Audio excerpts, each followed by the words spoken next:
Olá, olá, meus queridos, estamos aqui para mais um encontro da biologia. Eu sou o professor Augusto e veremos aqui os leucócitos, os glóbulos brancos, as células de defesa do nosso organismo. Pessoal, isso não vai ser uma aula comprida não, é mais uma dica na verdade para vocês, por isso fique, não saia, fique até o final. Já aproveita, se inscreva no canal se você não está inscrito ainda, dá um like nessas aulas, assistam às aulas do canal. Pessoal, é o seguinte, nós temos 5 tipos de glóbulos brancos. Existem 3 tipos que são chamados de granulócitos, porque eles têm grânulos proteicos, de heparina, anticoagulante, de histamina, vasodilatador, tá? Aumenta a permeabilidade dos vasos sanguíneos. E os agranulócitos que não têm esses grânulos proteicos. Vamos a eles então.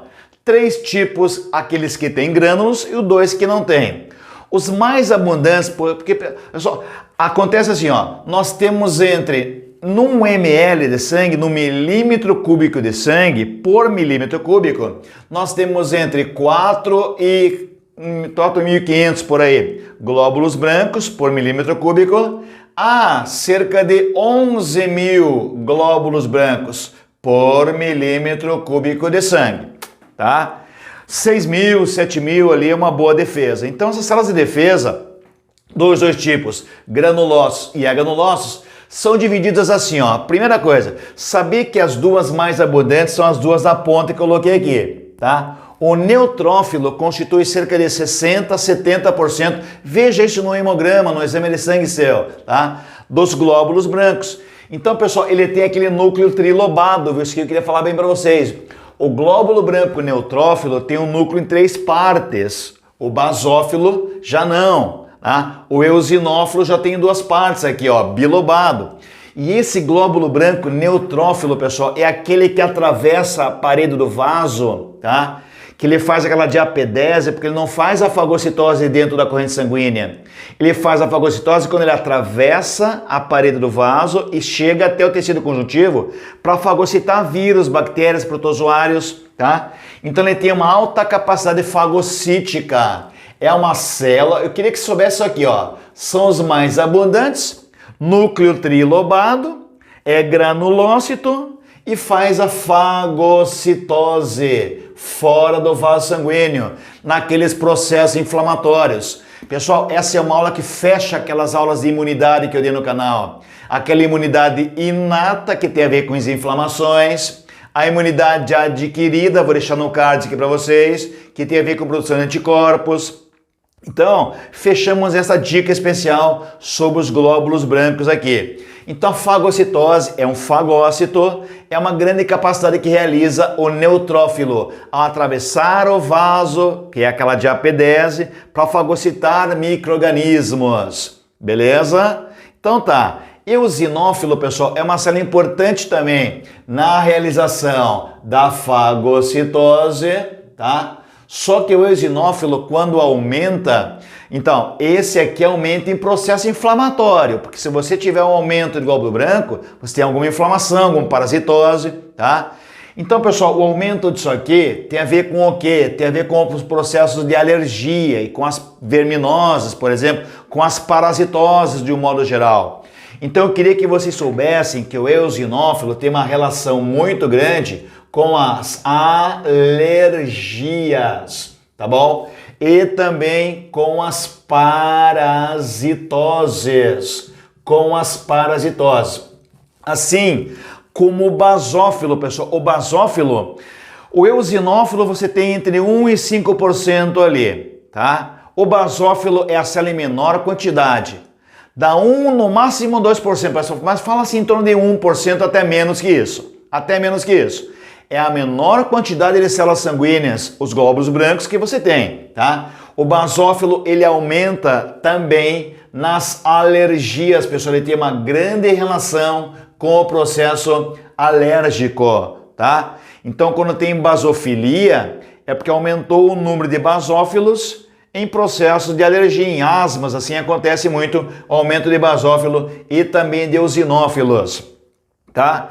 Então, basicamente, essa é a relação, pessoal. Agora, os agranulócitos não têm esses grânulos de heparina, o anticoagulante heparina, histamina, que é um vasodilatador. Pessoal, a histamina é importante para dilatar o vaso, para fazer o quê? Porque isso aumenta a permeabilidade do vaso e a capacidade que essas células têm de atravessar esse vaso, tá?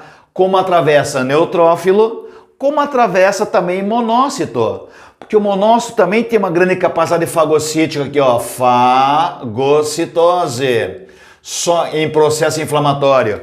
Só que você deve lembrar que eu já falei para vocês que você assistir nossas aulas naquela imunidade inata, pessoal, aquela que não é específica, né? Aquela que não é adquirida.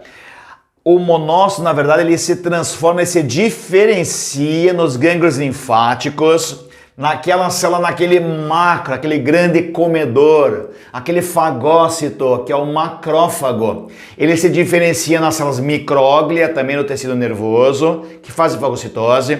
Ele se diferencia naquelas células de Langerhans da pele também, tá? Naquelas dendríticas da pele, que eu também falei para vocês em aula anterior.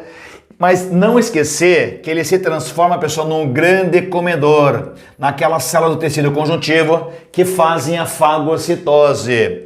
Então, que célula é essa, gostou? Essa célula aqui é o macrófago. O macrófago é o monócito diferenciado em gânglios linfáticos.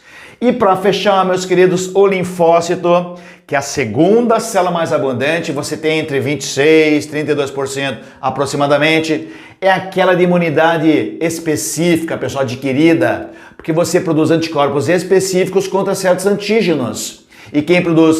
Os linfócitos. Mas cuidado, primeiro eu tenho o linfócito T, que estimula a produção do linfócito B. E o linfócito B se diferencia em plasmócito. O plasmócito, na verdade, é um linfócito B diferenciado. Para fechar, você tem que saber isso aqui, ó. Os linfócitos têm uma grande relação com a fabricação de proteínas imunoglobulinas, os anticorpos. Assista aquelas aulas de imunidade, tá? Que eu deixei para vocês no card ali. Porque, pessoal, tem aquele primeiro anticorpo da doença, que é o anticorpo, lembra? É aquele IgM. E o segundo anticorpo da imunidade de memória, tá? Aquela memória imunológica, é o IgG. Então, os anticorpos são produzidos por linfócitos diferenciados em plasmócitos e células de memória, certo? Então, está aqui, ó, pessoal. Deixa eu sair da frente para você dar um print na tela. Dá um print rapidinho ali na tela, tá? Só para você não esquecer dos nossos leucócitos, os nossos glóbulos brancos feitos na nossa medula óssea, certo? Nessa quantidade você tem uma boa imunidade. Não esquecer especialmente de neutrófilo, o mais abundante, e linfócito na produção de anticorpos. Se inscreve no nosso canal, espero que vocês estejam gostando dessas aulas, porque estamos querendo ajudar todos vocês. Tá bom, meus queridos? Grande abraço e até a nossa próxima aula, a nossa próxima dica. Beijão pra vocês. Tchau, tchau.